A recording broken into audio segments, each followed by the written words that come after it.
अस्सलाम वालेकुम एवरीवन, मेरा नाम असद है और आज का ये वीडियो लेसन जैसे कि आप देख रहे हैं एक्सएमएल से रिलेटेड है। इस वीडियो लेसन में मैं आपका इंट्रोडक्शन करवाने जा रहा हूँ एक्सएमएल के साथ। तो एक्सएमएल का नाम लेते हुए फौरन आपके ज़हन में आ सकता है कि ये नाम एचटीएमएल से मिलता जुलता है। बिल्कुल, एचटीएमएल एक मार्कअप लैंग्वेज है, तो इसी तरह से जो एक्सएमएल है ये भी एक मार्कअप लैंग्वेज है। तो ज़्यादा बेहतर ये है कि आगे चलने से पहले मैं आपके सामने एचटीएमएल और एक्सएमएल का एक कंपैरिजन करवा दूं। तो कंपैरिजन करवाने से आपको आइडिया हो जाएगा कि बेसिकली एक्सएमएल क्या है और एचटीएमएल क्या है और इनका कब कब कैसे कैसे इस्तेमाल किया जाता है। ओके, ये मेरा टेक्स्ट एडिटर है, तो यहाँ पे मैं इनका कंपैरिजन कर लेता हूँ। XML, HTML. एक्सएमएल स्टैंड करता है extensible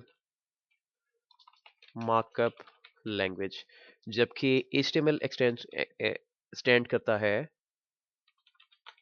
hypertext markup language.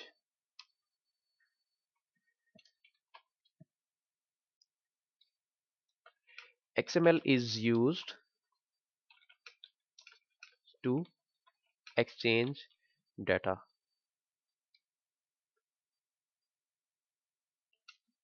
or structure data.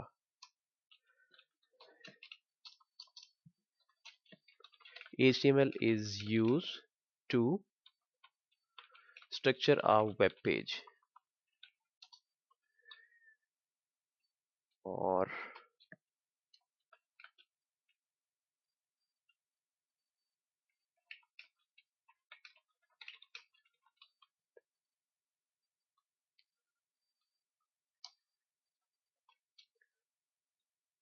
यहाँ पे और थोड़ी सी इंफॉर्मेशन मेंशन कर देता हूँ।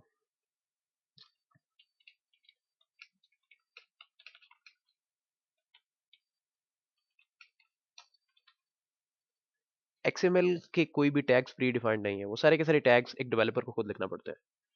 जबकि अगर आप HTML की बात करते हैं तो HTML tags are predefined. XML tag are case sensitive. और अगर आप HTML की तरफ आते हैं, HTML tags are case insensitive.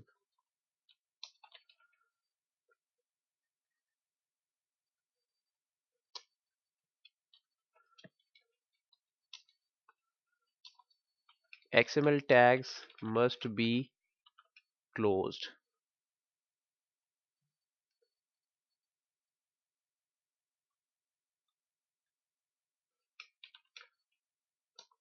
Otherwise, you will get an error.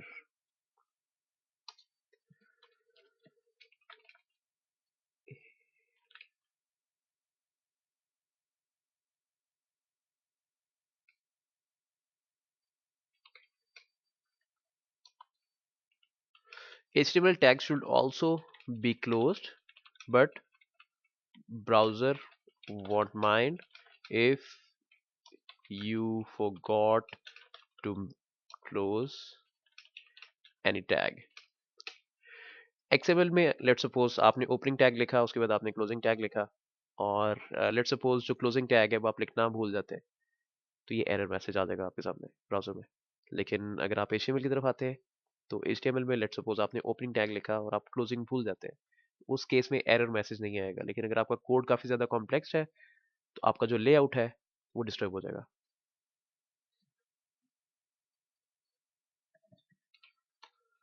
Okay,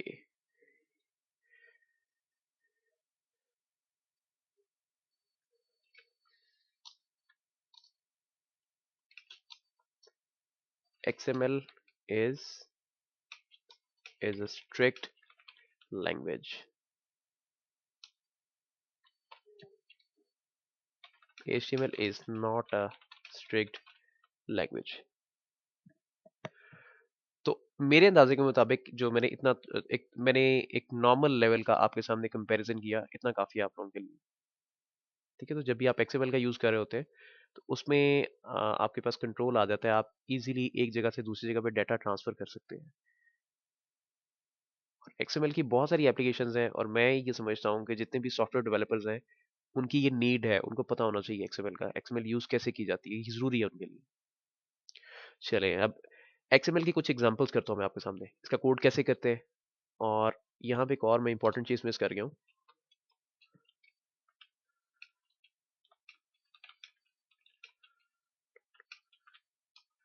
dot XML extension.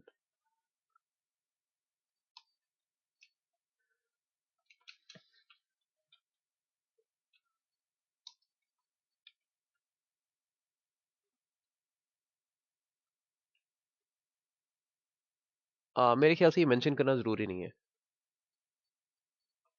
चलें खैर, मैं यहाँ पे एक न्यू टैब ओपन कर लेता हूँ और इसको सेव कर लेता हूँ। और मैं चाहूँगा कि जो मेरी एक्सएमएल फाइल है इसके लिए मैं local host server example use करूँ। उसकी रीज़न ये है कि मुझे एक ऊपर छोटी सी यूआरएल मिल जाएगी और मैं उसके थ्रू जो मेरा एक्सएमएल का पेज है उसको एक्सेस कर लूँगा। और इसके अलावा कोई दूसरी वजह नहीं है। ओके, तो मैं यहाँ पे एक न्यू फोल्डर क्रिएट कर लेता हूँ। एक्सएमएल टट के नाम से पहले ही फोल्डर अवेलेबल है, तो मैं कोई डिफरेंट नाम से फोल्डर बना लेता हूँ। XML tutorial. और इसके अंदर जो मैं फाइल सेव कर रहा हूँ वो बेसिकली मेरी एक्सएमएल फाइल होगी। उसको मैं कोई भी नाम दे देता हूँ, लेट्स सपोज मैं इसको नाम दे देता हूँ डाटा डॉट एक्सएमएल। मेरी फाइल सेव हो गई। और जिस तरह आप एचटीएमएल में काम कर रहे होते हैं, सबसे ऊपर डॉक टाइप आती है।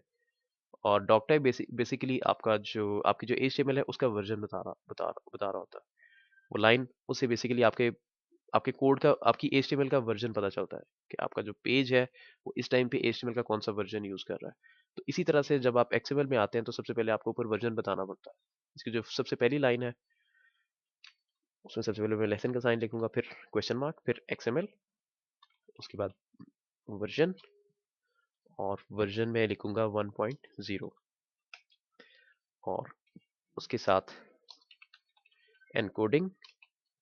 अगर आप कैरेक्टर एनकोडिंग यूज कर लेते हैं तो एनकोडिंग यूज करने की वजह से बहुत सारे जो ऐसे कैरेक्टर्स हैं जिनके लिए एनकोडिंग रिक्वायर्ड होती है वो आप अच्छी तरह से डिस्प्ले करवा सकते हैं। UTF-8।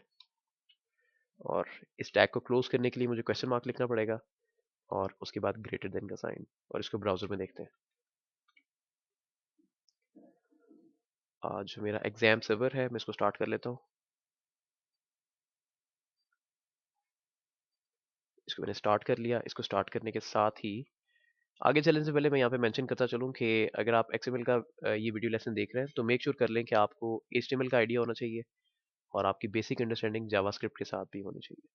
अदरवाइज ये वीडियो लेसन आपकी समझ में बिल्कुल भी नहीं आएगा।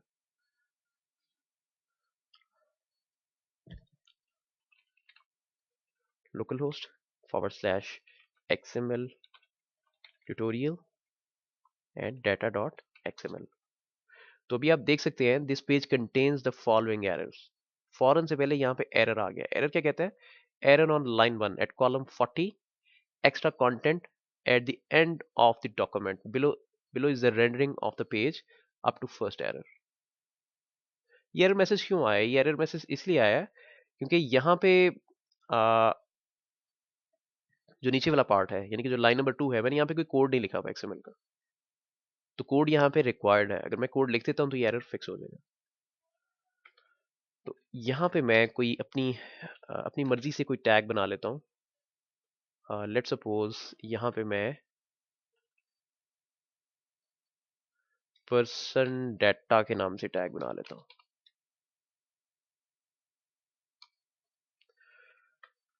तो ये मेरा ओपनिंग टैग है और ये मेरा क्लोजिंग टैग है। यहाँ पे एक इंपॉर्टेंट चीज है वो अंडरस्टैंड करने वाली है। वो इंपॉर्टेंट चीज क्या है?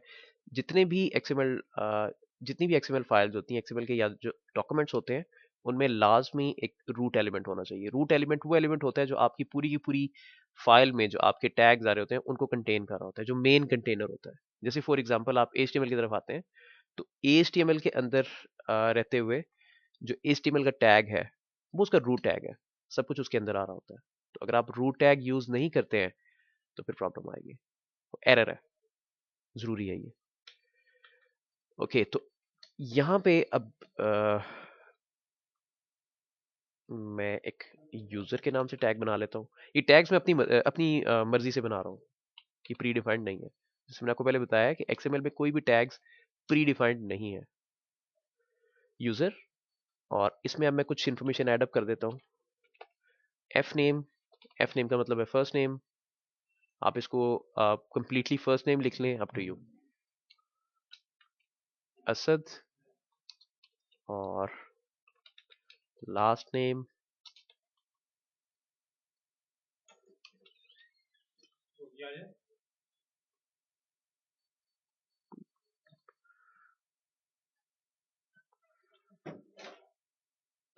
CH, और उसके बाद लेट सपोज ईमेल एड्रेस है,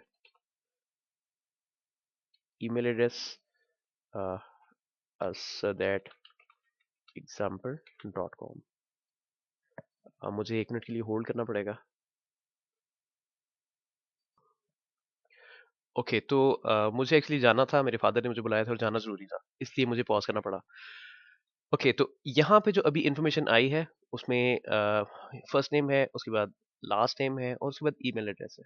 देखिए, इस तरह से आप इसमें इन्फॉर्मेशन दिखा सकते हैं, अपनी इन्फॉर्मेशन को इस तरह से मैनेज कर सकते हैं। अब मैं इसको सेव करता हूँ। सेव करने के बाद अगर मैं ब्राउजर में जाता हूँ, इसकी आउटपुट देखते हैं। मैंने पेज रिफ्रेश किया तो देखें जो XML है वो एज इट इज ब्राउजर में नजर आ जाती है। तो आप लेफ्ट साइड पे ये एरोज देख रहे हैं, जो नीचे वाला एरो है इसने यूजर को एक्सपेंड किया हुआ है। अगर मैं इस पर क्लिक करता हूँ तो देखें, अब ये एक्सपेंड नहीं है यूजर वाला पार्ट, उसने उसको गायब कर दिया है। और अगर मैं इसी तरह से ऊपर वाले एरो पे क्लिक करता हूँ तो पूरे का पूरा जो डॉक्यूमेंट है वो गायब हो चुका है।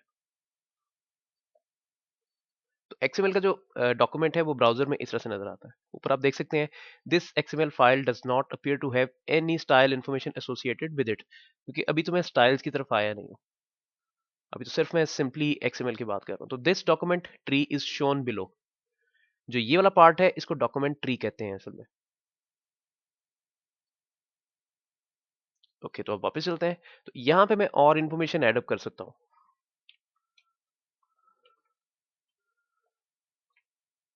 और यहाँ पे पहले तो असद आया था, असद की जगह पे मैं इस दफा कोई डिफरेंट डिटेल यूज कर लेता हूँ। John Smith, John,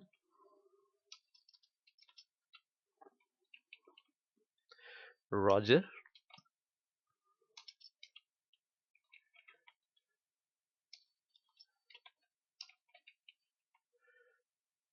Roger.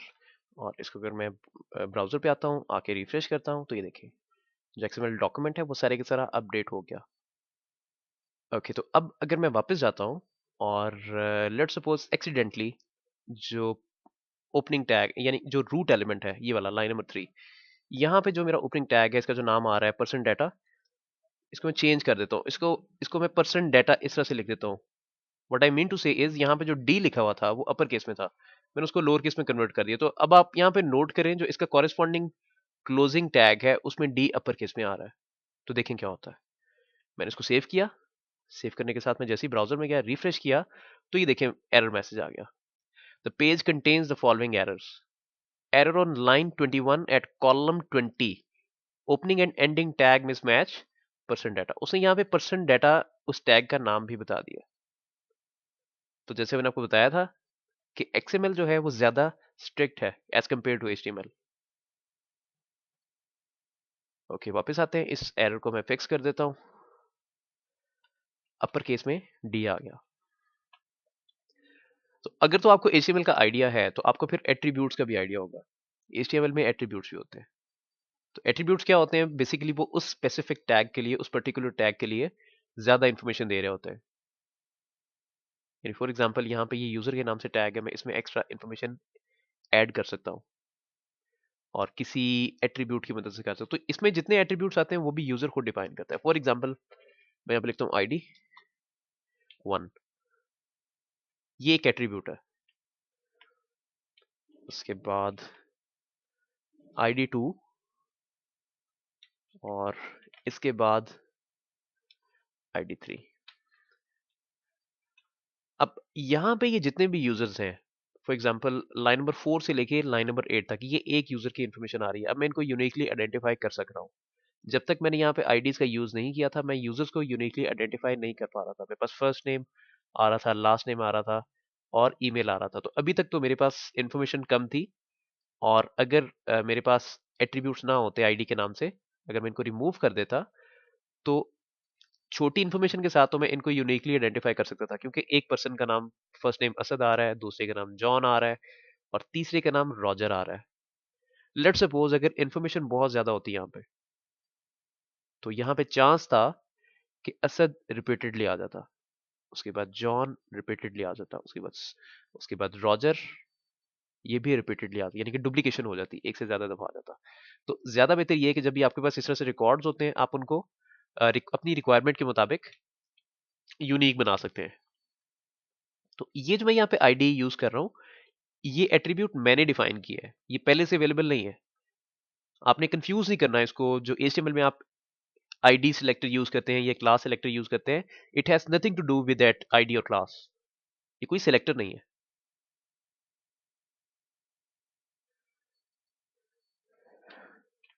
Okay, अब मैं पेज रिफ्रेश करता हूँ, तो ये देखें आईडीज भी यहाँ पे नजर आ रहा है। चलिए थोड़ा सा आगे मूव करते हैं और